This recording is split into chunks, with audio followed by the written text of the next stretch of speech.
Hello and welcome. This is the Power Broker. As the captain of the Yale swimming team stood beside the pool, still dripping after his laps, and listened to Bob Moses, the team's second best freestyler, he didn't know what shocked him more, the suggestion or the fact that it was Moses who was making it. Ed Richards knew that Moses was brilliant. Even 5A Johnson, who regularly received the top grade in every course he took each term, said that Moses could have stood first in the class of 1909 if he hadn't spent so much time reading books that had nothing to do with his assignments. But the quality that had most impressed Richards and the rest of the class of '09 was his idealism. The poems that the olive-skinned, big-eyed Jew from New York wrote for the Yale literary magazines, sitting up late at night, his bedroom door closed against the noise from the horseplay in the dormitory, were about beauty and truth. When the bull sessions got around, as they did so often, now that the class was in its senior year, to the subject of careers, Moses was always talking, quite movingly too, about dedicating his life to public service, to helping the lower classes. And just the other evening, in the midst of a desultory discussion about which fraternity's nominee should be elected class treasurer, Moses had jumped to his feet and argued so earnestly that class officers should be chosen on merit rather than fraternity affiliation, that the criterion shouldn't be who a man's friends were, but what he could do. That Johnson had said to Richards afterwards, "I feel as if I've had an awakening tonight." And now, Richards realized the same Bob Moses was suggesting that they get money for the swimming team by deliberately misleading Og Reed. Sorry about the train. Ogden Mills Reed was the best thing that had ever happened to swimming at Yale. Since the legendary Walter Camp, athletic director as well as football coach, was hoarding the football receipts for a new stadium, there was no money to replace the dank, low-ceilinged pool, which wasn't even the right length for intercollegiate swimming events. There was no allocation from the university for travel expenses or even for a coach. But Reed, who had been Yale's first great swimmer, not only paid the team's expenses, but, week after week, traveled up to New Haven from New York to do the coaching himself. This year, after a long fight, Moses had succeeded in organizing the wrestling, fencing, hockey, basketball, and swimming teams into a minor sports association, which would conduct a general fundraising effort and divide the money among the teams, in the hope that the existence of such a formal organization would coax new contributions from alumni. The theory was good, Richards had thought at the time, but there was one hitch. Any money contributed specifically to one of the teams also had to go to the general fund. Richard doubted that Reed, who was interested only in swimming, would want to contribute to a general fund, and he wondered if the swimmers might not end up with even less money than before. But Moses had seemed to have no fears on that score, and now, standing beside the pool, Richards was beginning to understand why. Moses, dressed in a suit, vest, and high collar that was wilting in the dampness, had just announced that he was skipping practice to go to New York and see Reed, and when Richards had expressed his doubts that the alumnus would contribute, Moses had smiled and said, "Oh, that's all right. I just won't tell him it's going to an association. He'll think it's the regular contribution to the swimming team." Now Richards said slowly, "I think that's a little bit tricky, Bob. I think that's a little bit smooth. I don't like that at all." With astonishing rapidity, the face over the high collar turned pale, almost white. Moses's fists came up for a moment before he lowered them. "Well, you've got nothing to say about it," he said. "Yes, I do," Richards said. "I'm the captain. I'm responsible, and I'm telling you not to do it." "Well, I'm going to do it anyway," Moses said. "If you do," Richards said, "I'll go to Og and tell him that the money isn't going where he thinks it is." Moses's voice suddenly dropped. His tone was threatening. "If you don't let me do it," he said, "I'm going to resign from the team." He thought he was bluffing me, Richards would recall later. He thought I wouldn't let him resign. "Well, Bob," Richards said, "your resignation is accepted." Bob Moses turned and walked out of the pool.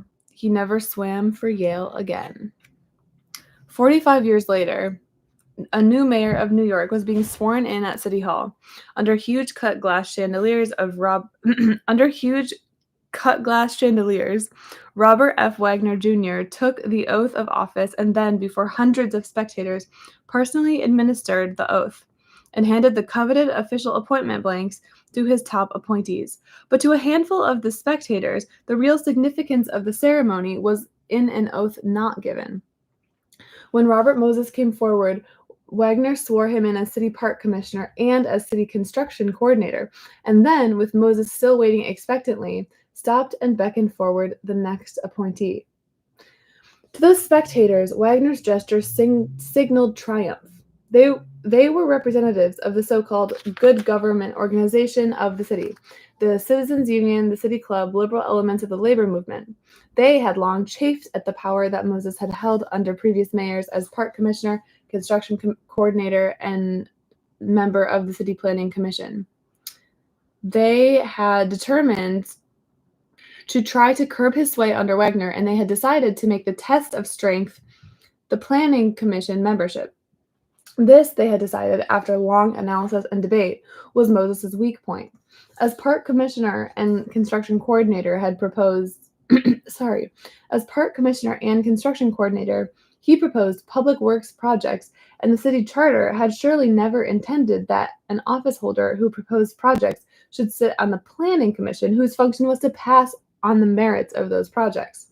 For 9 weeks, ever since Wagner's election, they had been pressing him not to reappoint Moses to the commission. Although Wagner had told them he agreed fully with their views, and had even hinted that on Inauguration Day there would be only 2 jobs waiting for Moses, they had been far from sure that he meant it. But now they realized that Wagner had in fact not given Moses the 3rd oath and the planning commission job.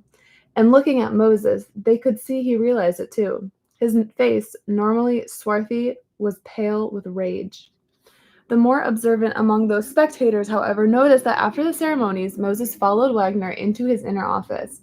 They knew all too well what he would be saying to the new mayor. He had said it often enough, publicly and privately, orally and in writing, to Wagner's predecessors, Vincent R. Impellitteri and William O'Dwyer, and even earlier the great LaGuardia. "He's threatening to resign," they whispered to one another. They were right. Behind the closed doors of the inner office, Moses was putting it to Wagner straight. If he didn't get the 3rd post, he would quit the other 2, and he'd do it right now. Wagner tried frantically to stall. "The planning commission oath," the mayor said. "There must have been an oversight. Surely some clerk must have forgotten to fill out the appointment blank. Nothing to worry about. He'd see to it in a few days." Moses walked out of the mayor's office and into the little room down the hall where a deputy mayor and his assistant were filing the appointment blanks. Snatching an unused blank off a sheaf on a table, he sat down at the table and filled it out himself. Then he walked back to Wagner's office and, without a word, laid the paper on the mayor's desk. Without a word, the mayor pulled the paper toward him and signed it. Robert Moses possessed, at the time of his confrontation with Ed Richards at Yale, an imagination that leapt unhesitatingly at problems insoluble to other men. The problem of financing minor sports had been tormenting Yale deans for 2 decades, and that, seemingly in the very moment of the leap, conceived of solutions. He possessed an iron will that put behind his solutions and dreams a determination to let nothing stand in their way. To form the Minor Sports Association, he, only an undergraduate, had faced up to and had finally faced down Walter Camp, who was implacably opposed to its formation. And he possessed an arrogance which made him conceive himself so indispensable that, in his view, his resignation was the most awful threat he could think of. Robert Moses possessed the same qualities during his confrontation with Robert Wagner, but by then he also possessed something more. He possessed power. Power is the backdrop against which both confrontation scenes should be played. For power was the reason for the contrast in their denouements. The whole life of Robert Moses, in fact, has been a drama of the interplay of power and personality. For a time, standing between it and him was an interceding force, the passionate idealism he had expressed in the Yale Bull sessions. Dedicating his life to public service, he remained during the first years of that service, the idealist of those bull sessions, an idealist possessed, moreover, of a vision of such breadth that he was soon dreaming dreams of public works on a scale that would dwarf any yet built in the cities of America. He wandered tirelessly around New York, and a woman who occasionally wandered with him said he was, quote, burning up with ideas, just burning up with them, unquote. Ideas for great highways and parks circling the city's waterfront, and for more modest projects that he thought would improve the quality of life for the city's people. Little shelters, for instance, in Central Park, so that mothers could change their babies' diapers without having to go all the way home. And when he argued for his ideas before the good government organization for which he worked, and before the Board of Estimate, he was very careful always to have his facts ready, never to exaggerate them, and always to draw from them logical conclusions, for he believed that truth and logic would prevail. When he decided to specialize, the area he chose, civil service reorganization, was one based on the same principle with which he had, quote, awakened 5A Johnson, the principle that jobs should be given and promotions based on merit rather than patronage. And he decided himself to that principle with the devotion of the acolyte. He dedicated himself to the principle. Brought into the administration of reforming Mayor John Purroy Mitchell in 1914, Moses devised, in a year of unremitting labor, a system that made every aspect of a city employee's performance, including facets of his personality, subject to a numerical grade. And for 3 additional years, he fought for adoption of his system, battling a board of estimate dominated by one of the most corrupt political machines in the United States that the United States had ever known, speaking night after night, a tall, very slim, very handsome young man with deep, burning eyes, dressed, often and appropriately, in a white suit, clutching a bulging briefcase, and introduced to audiences as, quote, Dr. Moses, in recognition of his PhD. Into hails of abuse from furious municipal employees who owed their jobs not to merit but to Tammany Hall, and observers said that the viciousness of the jeering crowds seemed to make no impression on him. So deeply did he believe that if only they could be made to understand how good his system was, they would surely support it. In those pre-World War I years of optimism, of reform, of idealism, Robert Moses was the optimist of optimists, the reformer of reformers, the idealist of idealists. So great a nuisance did he make of himself that in 1918, Tammany Hall decided it had to crush him. It did so with efficiency. At the age of 30, with the grading papers for his system being used as scrap paper, the Central Park shelters and great highways unbuilt, Robert Moses, Phi Beta Kappa at Yale, honors man at Oxford, lover of the good, the true, and the beautiful, was out of work with a wife and 2 small daughters to support. He was standing on a line in the Cleveland, Ohio City Hall, applying for a minor municipal job, a job which, incidentally, he didn't get. When the curtain rose on the next act of Moses' life, idealism was gone from the stage. In its place was an understanding that ideas, dreams, were useless without power to transform them into reality. Moses spent the rest of his life amassing power, bringing to the task imagination, iron will, and determination. And he was successful. The oath that was administered to Robert Wagner in City Hall on January 1, 1954, should have given Wagner supreme power in New York. That was the theory. In democratic America, supposedly, ultimate power rests in the voters, and the man for whom a majority of them cast their votes is the repository of that power. But Wagner knew better. The spectators may have thought that he had a choice in dealing with Moses. He knew that he did not. Why, when Moses pushed the appointment blank across his desk, did the mayor say not a word? Possibly because there was nothing to say. Power had spoken. With his power, for 20 years prior to the day he strode out of City Hall in triumph, and for an additional 14 years thereafter, Robert Moses shaped a city and its sprawling suburbs, and to an extent that would have astonished analysts of urban trends, they had measured the implications of astonished analysts of urban trends had they measured the implications of his decades of handiwork, influenced the destiny of all the cities of 20th century America. The city in which the shaping by his hand is most evident is New York, titan of cities, colossal synthesis of urban hope and urban despair. It had become a cliche by the mid 20th century to say that New York was ungovernable. And this meant, since the powers of government in the city had largely devolved on its mayor, that no mayor could govern it, could hope to do more than merely stay afloat in the maelstrom that had engulfed the vast metropolis. In such a context, the cliche was valid. No mayor shaped New York. No mayor, not even LaGuardia, left upon its roiling surface more than the faintest of lasting imprints. But Robert Moses shaped New York. Physically, any map of the city proves it. The very shoreline of the metropolis was different before Robert Moses came to power. He rammed bulkheads of steel dump into the muck beneath rivers and harbors and crammed into the space beneath bulkheads and shore immensities of earth and stone, shale and cement that hardened into 15,000 acres of new land and thus altered the physical boundaries of the city. Standing out from the map's delicate tracery of gridirons representing streets are heavy lines girdling the city, or slashing across its expanses. These lines denote the major roads on which automobiles and trucks move, roads whose very location, moreover, does as much as any single factor to determine where and how a city's people live and work. With a single exception, the East River Drive, Robert Moses built every single one of these roads. He built the Major Deegan Expressway, the Van Wyck Expressway, the Sheridan Expressway, and the Bruckner Expressway. He built the Gowanus Expressway, the Prospect Expressway, the Whitestone Expressway, the Clearview Expressway, and the Throgs Neck Expressway. He built the Cross Bronx Expressway, the Brooklyn Queens Expressway, the Nassau Expressway, the Staten Island Expressway, and the Long Island Expressway. He built the Harlem River Drive and the West Side Highway. Only one borough of New York City, the Bronx, is on the mainland of the United States. And bridges link the island boroughs that form metropolis. Since 1931, 7 such bridges were built. Immense structures, some of them anchored by towers as tall as 70-story buildings, supported by cables made up of enough wires to drop a noose around the earth.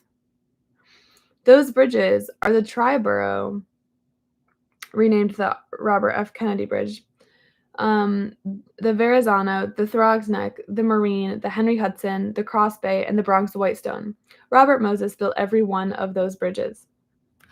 Scattered throughout New York stand clusters of tall apartment houses built under urban renewal programs and bearing color, splashed on terraces and finials that in the 20th century American cityscape marks them as luxury dwellings. Alongside some of these clusters stand college lecture halls and dormitories. Alongside one stand 5 immense dingy white expanses of travertine that are Lincoln Center, the world's most famous, costly, and imposing cultural complex. Alongside another stands the New York Coliseum, the glowering exhibition tower whose name reveals Moses' preoccupation with achieving an immortality like that conferred on the Caesars of Rome. Feeling later that he could make the comparison even more exact, he built Shea Stadium, remarking when it was complete, quote, "When the Emperor Titus opened the Colosseum in 80 AD, he could have felt no happier." Unquote. Once the sites of those clusters contained other buildings, factories, stores, tenements that had stood for a century, sturdy, still serviceable apartment houses. Robert Moses decided that these buildings would be torn down, and it was Robert Moses who decided that the lecture halls and the dormitories and the cultural center and new apartment houses would be erected in their place. The eastern edge of Manhattan Island, heart of metropolis, was completely altered between 1945 and 1958.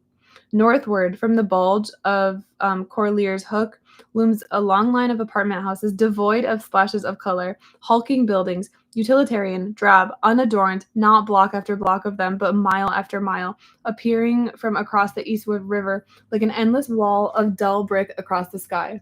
Almost all of them, 95 looming over the river in the first 2 miles north of Corlear's Hook, are public housing. They and hundreds of similar structures huddled alongside the expressways or set in rows beside the Rockaway Surf contain 148,000 apartments and 555,000 tenants, a population that is in itself a city bigger than Minneapolis. These buildings were constructed by the New York City Housing Authority, 1,082 of them being between 1945 and 1958. Robert Moses was never a member of the Housing Authority, and his relationship with it was only hinted at in the press. But between 1945 and 1958, no site for public housing was selected, and no brick of a public housing project laid without his approval. North of the public housing are two immense private housing developments, Stuyvesant Town and Peter Cooper Village. Moses was the dominant force in their creation too, as he was in the creation of an even larger private housing development in the Bronx, Co-op City. And still further north along the East River stand the buildings of the United Nations headquarters. Moses cleared alongside the obstacles to bringing New York the closest thing to a world capital the planet possesses, and he supervised its construction. When Robert Moses began building playgrounds in New York City, there were 119. When he stopped, there were 777. Under his direction, an army of men that at times during the Depression included 84,000 laborers reshaping every park in the city, and then filled the parks with zoos and skating rinks, boathouses and tennis houses, bridle paths and golf courses. 288 tennis courts and 673 baseball diamonds. Under his direction, endless convoys of trucks hauled the city's garbage into its marshes, and the garbage filled the marshes was covered with earth and lawn and became more parks. I'm getting a sip of water.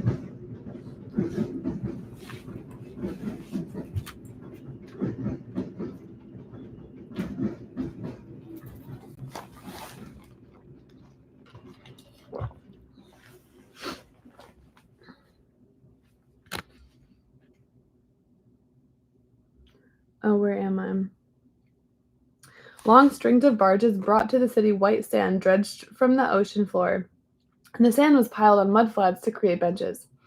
And no enumeration of the beaches, parks, apartment houses, bridges, and roads that Robert Moses himself built in New York does more than suggest the immensity of the man's physical influence upon the city.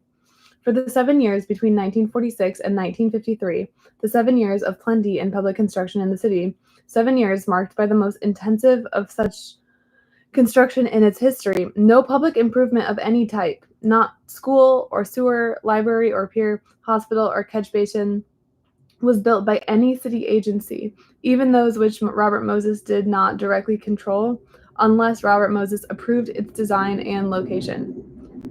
To clear the land for these improvements, he evicted the city's people, not thousands of them or tens of thousands, but hundreds of thousands, from their homes and tore the homes down. Neighborhoods were obliterated by his edict to make room for new neighborhoods reared at his command. And his influence upon New York went far beyond the physical. In 20th century America, no city's resources, not even when combined with resources made available by the state and federal governments, came close to meeting its needs. So cities had to pick and choose among those needs to decide which handful of 1,000 desperately needed projects would actually be built. The establishment of priorities had vast impact on not only the physical, but the social fabric of those cities, on the quality of life their inhabitants led. In New York City, for 34 years, Robert Moses played a vital role in establishing the city's priorities. For the crucial 7 years, he established all the priorities. Out from the heart of New York, I just noticed that there's a chat. Hi. I'm doing this for a half hour, so there's 7 more minutes. Out from the heart of New York, reaching beyond the limits of the city into its vast suburbs, and thereby shaping them as well as the city, stretched long ribbons of concrete, closed, unlike the expressways, to trucks and all commercial traffic, and, unlike the expressways, bordered by lawns and trees. These are the parkways. There are 416 miles of them. Robert Moses built every mile. Still within the city limits, stretching northward toward Westchester County, he built the Mosholu Parkway and the Hutchinson River Parkway. In Westchester, he built the Sawmill River Parkway, the Sprain Brook Parkway, and the Cross Country Parkway. Stretching eastward toward the counties of Long Island, he built the Grand Central Parkway, the Belt Parkway, the Laurelton Parkway, the Cross Island Parkway, the Interborough Parkway. On Long Island, he built the Northern State Parkway and the Southern State Parkway, the Wantagh Parkway and the Statikos, the Sunken Meadow and the Meadowbrook. Some of the Long Island parkways run down to the island's south shore and then on causeways built by Robert Moses across the Great South Bay to Jones Beach, which was a barren, deserted, windswept sand spit when he first happened upon it in 1921 while exploring the bay alone in a small motorboat, in which he transformed into what may be the world's greatest oceanfront park and bathing beach.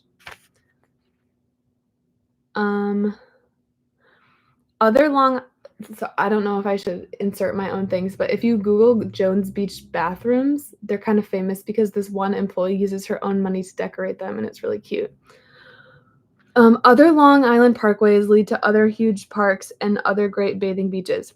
Sunken Meadow, Hither Hills, Montauk, Orient Point, Fire Island, Captree, Bethpage, Wildwood, Belmont Park, Hempstead Lake, Valley Stream, Heckscher. Robert Moses built these parks and beaches.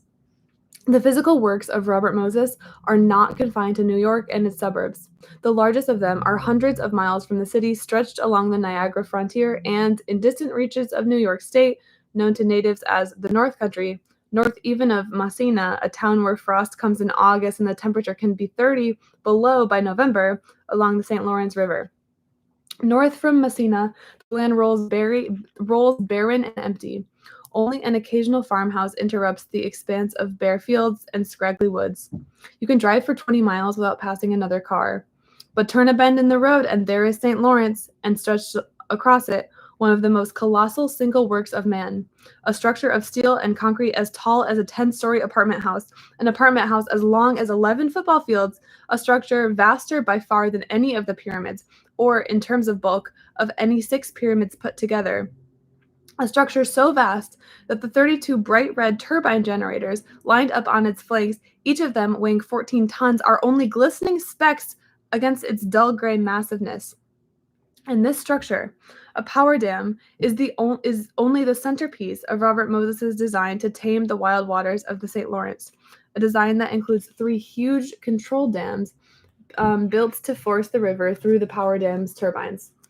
After the dams were built and the steel forests of transmission towers which distribute the electricity created by water passing through turbines, Robert Moses adorned their bulk with a garland of parks, of campgrounds, picnic areas, overlooks, of beaches built beside lakes that he built, and of miles and miles of more parkways.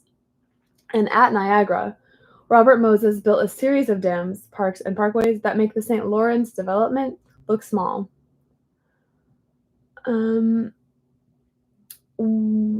It was Jones Beach. One measure of the career of Robert Moses is longevity. His power was measured in decades. On April 18, 1924, 10 years after he entered government, it was formally handed to him. For 44 years thereafter, until the day in 1968 when he realized that he had either misunderstood Nelson Rockefeller or had been cheated by him, and in either case had lost the last of it, he held power, a power so substantial that in the fields in which he chose to exercise it, it was not challenged seriously by any governor of New York State, or during a 34-year period, 1934 to 1968, in which it extended over city as well as state, by any mayor of New York City. He held this power during the administrations of 6 governors: Alfred E. Smith, Franklin D. Roosevelt, Herbert L. Lehman, Thomas E. Dewey, and W. Averell Harriman, as well as Rockefeller. He held it during the administrations of 5 mayors: Fiorio LaGuardia, William O'Dwyer, Vincent Impellitteri, Robert Wagner Jr., John V. Lindsay, and in 1974, at the age of 85, he was fighting with desperate cunning to get it back. Another measure of his career is immortality. Men strive for a sliver of it. Robert Moses had it heaped upon him. Not only is there a Robert Moses State Park on Long Island, there is another Robert Moses State Park at Massena. There is a Robert Moses Causeway on Long Island, a Robert Moses Parkway at Niagara.